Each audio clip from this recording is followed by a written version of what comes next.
Hey, it's MK, and I am here with an uber long video having my Mixed Media Mayhem recipe available and my Kit Conspiracy kit with me today. I am playing along with the Rust and Revs kit. I'm so super excited to get started. I didn't even know where to start sharing with you guys all the good stuff. So I have my kit here in its entirety. I also included a couple of my wood veneer pieces that are from the June workshop, as well as some flare that I picked up from Scrap and Happy Studio, and then the flare that came in the June workshop or monthly box, I'm sorry.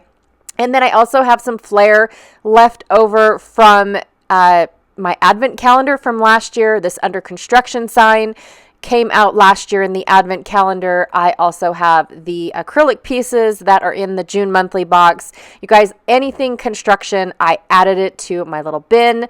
These acrylic little pieces also came from my June monthly box, as well as this cute little high-vis vest. I think that's it to share with you guys. I have I had to fussy cut this out, you guys. I told you I was going to. I had to. I also pulled out this cute little flare pack because I wanted to use this little skid steer that is in the pack. I know. I bought a whole thing just for one flare. I'm also going to pull out Sandy's stencil here. This is from Scrapping Reflections. And then I'm going to try this blender brush. I think I tried it once before. Didn't really like it. But Sandy uses this type of brush all the time. Now, this is from Altenew. If you guys like these, I'm going to leave a link down below. Don't forget that all of my links, you guys, are affiliate links, so I do get a little bit of kickback if you guys purchase through those links, just letting you know. For my metal, I'm going to be adding these brads. You guys, I've had these brads forever. My inks, I picked out a couple distress inks that I will be adding, and I brought this paintbrush in. I found my paint. I ran out of white, so I'm going to use iridescent white. Probably won't turn out the same, but hey, I'm going to play with what I have, right? I just need to quit being lazy and go into the town and pick up some paint. With my paint, I'm going to be using some packaging for bubble wrap. And then from Altenew, All in Create, I am bringing in all of these amazing distressed stamps, you guys. I have some distressed stamps that I used to carry in the shop, but they sell out so fast. I am on the wait list to get more, so I can bring some more back into the shop. I promise it will come into the shop. I also have a ton of photos that are a progression of us building our shop for my husband, because in order for me to get a bigger craft area, which is more like my workshop for the business, I needed to move him out. And we had to build a shop. So this is the progression of the shop being built. I decided to use this paper for matting my photos, you guys. I know that's a cop-out, but I really liked this, and I wanted to mat my photos. I'm going to bring in this rust paper with polka dots. I don't end up using it. And I'm going to bring in a little bit of this flashing paper. I knew I was going to use this yellow chevron paper just because it was my favorite paper in the whole collection next to the wood grain. And then I brought in two close to my heart. I believe these are called almond colors, but it doesn't matter anymore because they are not sold. But yes, I brought in two close to my heart cardstocks. I'm going to spray a little bit of pixie spray on the back. And I have to tell you guys that I struggled because not even my magnets held this down using this blender tool. It's such a strong tool, and I felt like I was struggling so hard with it that I went with using my regular blender brush. But I do have to also say that I brought in this blender brush because I brought in two different blue colors, and I did not want to mix them in their palette. So I'm using the big blender tool. I don't even know what it's called, disc. For my dark color, which is, I want to say, chip sapphire. And then I brought in my smaller blender tool for my speckled egg color to get into the smaller areas. And then I'm just going to use the large blending tool for the large square in the center. I it's just such a strong tool, you guys, that my paper was sliding everywhere. Now, I'm not looking for perfect coverage. You guys know me. I love when nothing is perfect. It's just one of my things, and it helps take the stress off of scrapbooking, in all honesty. So I also have to apologize if you guys can hear my chair squeaking. I don't know what happened. It just started squeaking. I need to have my husband take a look at it and see if something is possibly broke inside. I'm not sure. Either that or my children really like it and it's worn out already. So anyways, going to go ahead and I left this whole process in for you guys. I wanted to make sure that when I go and extend a stencil that is smaller than the area that I'm working in, that you guys see how easy it is to move from area to area and stencil in an entire 12 by 24 background. And I did also angle my I angled it to that way I could get just a different, I don't know, a different outlook maybe on this specific stencil. I'm not really sure, but I do love how it turns out. I love how imperfect it is. I love, and I'm even okay that you can't tell the difference between the speckled egg and the chip sapphire. I'm not even stressing about it. I love how this looks. Last thing I'm going to do, because it is a distress ink, is splatter some water. I'm flicking it with my hand. It is a very high technique tool here. And then I'm going to blot it off with water so I can keep moving. And then I'm going to use paint. And as soon as I squirted it out, I knew I was too much. I knew it, but it almost exploded out of the little tube, you guys. So I'm going to just go ahead and paint my packaging here and then dab just a couple times because I like the full on paint look, and then I also like a little bit of the faded look. I am working as if my paper was 12 by 12. This would probably, or I'm sorry, 12 by 24. This would probably work better had I washi taped them together, but I'm not really that worried about it, in all honesty. Like I said, white paint probably would have looked better with this technique, but all in all, I'm not stressing. I'm just not. It's what I had, so I get a little bit of iridescence on this layout. So I went ahead and trimmed out all of my photos. I'm going to go ahead and cut down this paper. I know that I am going to be shy for two of my photos, but I also don't end up using all of these photos on this double page layout. I do end up getting a lot of photos, but I think I leave 3 of them off. And I know that I could have done all of these photos in one double page spread and been done with it. Instead, I think I end up making 5 layouts because of the fact that this was a labor of love. So we had construction guys. So our builder brings in different people for different parts of the project, right? We had people come in and do the dirt work. We had people come in and do the post holes. We had people come in and do the cement part of it. We had people come in and do the framing. We had people come in and do, the roof. And then we had a different set of people come in and do the skin of the building, the actual, what is it called? Like they did a wrap and then they did siding and a roof on top, right? So it just was a lot of different crews coming in and everything. But also, to make it silly, is the fact that we live on a major corner in our little area of Nevada. And so a lot of people drive by. And this is not the first time where we have had multiple cement trucks come into our yard. And every project that we have done, we have had a minimum of 3 cement trucks full of cement come into our yard, empty out their load, and then leave. And sometimes come back. So our neighbors start to wonder, why do we need so much cement? We built a in the ground trampoline one year, and at the same year we had our patio out front built, but we decided, instead of spending thousands and thousands and thousands and thousands of dollars on pavers, that we went with stamped cement.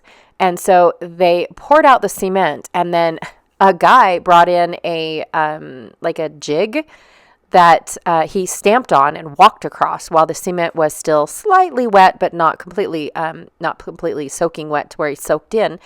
And then we ended up with a stamped, they called it stamped cement, and now it looks like a whole bunch of different pavers on our patio. Way cheaper than pavers. They colored it. It's a beautiful color. I mean, it is just gorgeous. My favorite time is when it rains and gets wet and you see everything. It is just amazing. All the cracks and crevices, and oh my gosh, I just absolutely love it. So anyways, so we had 4 cement trucks one day for the first half, and 4 cement trucks the second day for the second half. And then we have the shop being built. And again, we had 2 cement trucks for the first half and 3 cement trucks for the second half. Our neighbors start to wonder about us. We just love cement, you guys. You can build everything out of cement, I swear. So anyways, I am taking my, so I finished off trimming out my photos and letting my paper dry. And then I also outlined all of my photos. And now what I'm doing is I'm stamping along all of those outlines to give this distressed look. I started with a very light color of brown, which is, I believe, was called frayed burlap. And now I'm using walnut stain. I am not looking for in-your-face stamping here, you guys. I am looking for more along the lines of in the background, barely there stamping, like it's dirty type of stamping, right? And then what I did, because of the sheen that is on my paint, I went through with a paper towel and wiped off all the ink before it had a chance to dry on my paint. And now it looks like all that stamping is in the background, and my paint is like I did my paint first, or after I did my stamping. After, not first.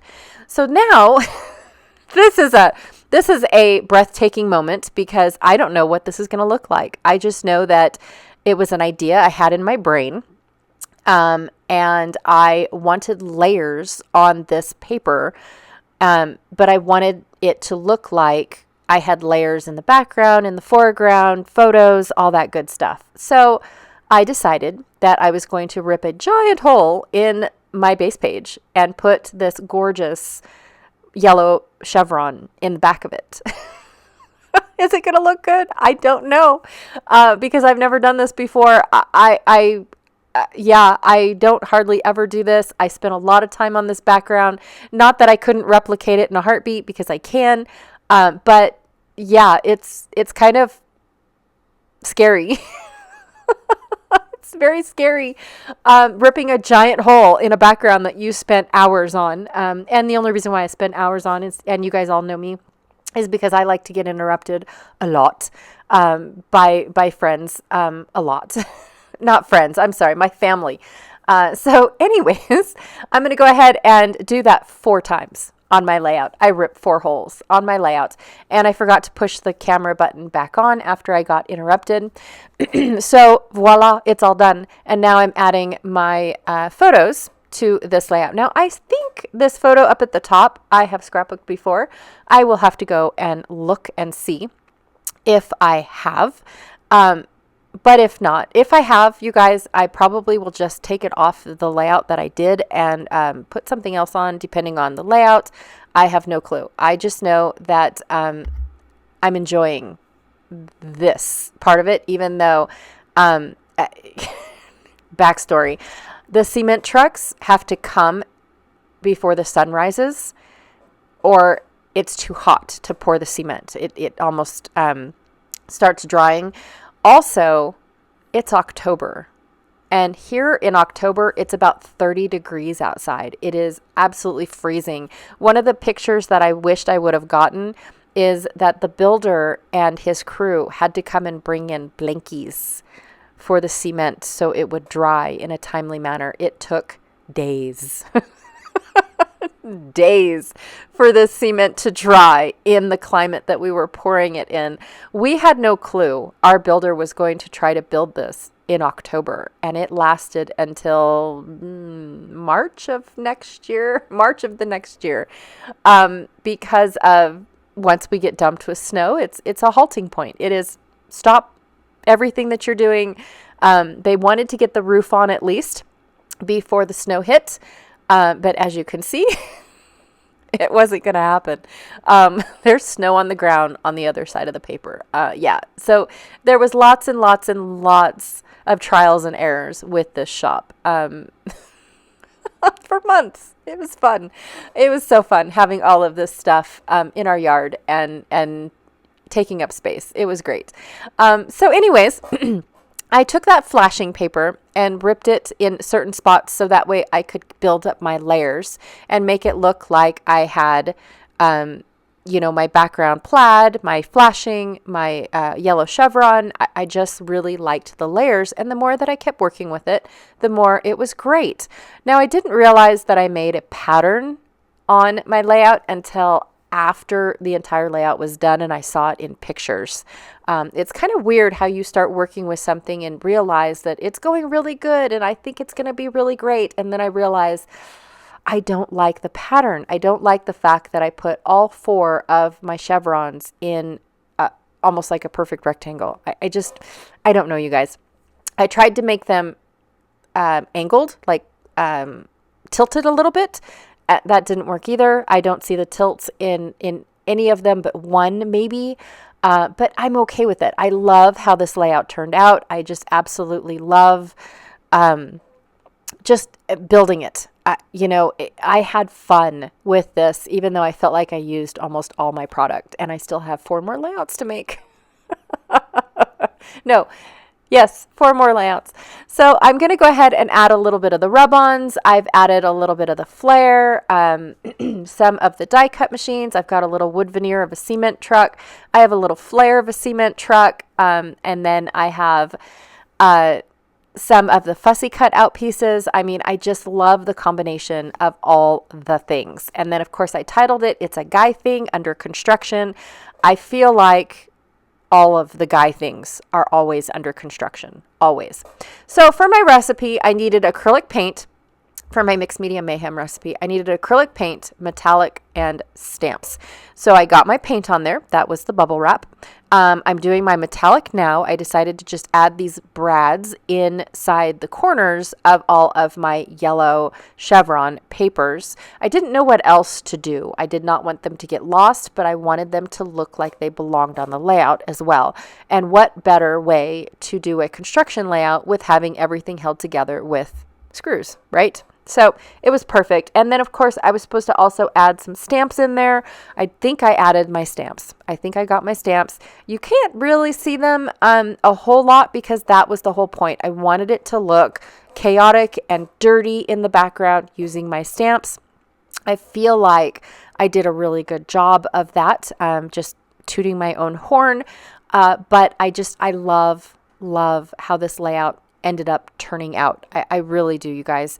I definitely, I don't know. It was fun. It really was. I did end up adding only one itty bitty little epoxy piece, but that's okay. I end up using it. I do have a little brown smudge on one of my photos. I'm okay with that. I love my little danger sign. Because it was everywhere for months and months, you guys. It was everywhere. And then, of course, my little caution cones. I love those too. Oh, there isn't a single thing on this layout that I do not love. Exhilarating was definitely because we were very excited when they first started. And then, of course, afterwards, it was, not going to happen. All right, you guys. So that is my layout for today. I want to say thank you so much. Like I said, it's a very, very long layout today. Don't forget to check out everyone else who is playing along with our Mixed Media Mayhem recipe. I have the link down below for the playlist. I also have the link down below for our Facebook group, as well as if you're already a member of the Facebook group, I have the album. So you guys can go and check out the album to see what everyone else is doing that doesn't have a YouTube channel. And then don't forget to check out Janet Fritz's channel today to see how she is using her Rust and Revs Kit Conspiracy Kit. I am so excited to see what you guys come up with this week, whether or not you're playing along with this kit or built one of your own from your previous supplies in your stash. All right, you guys, again, thank you so much, and I will check y'all later. Bye.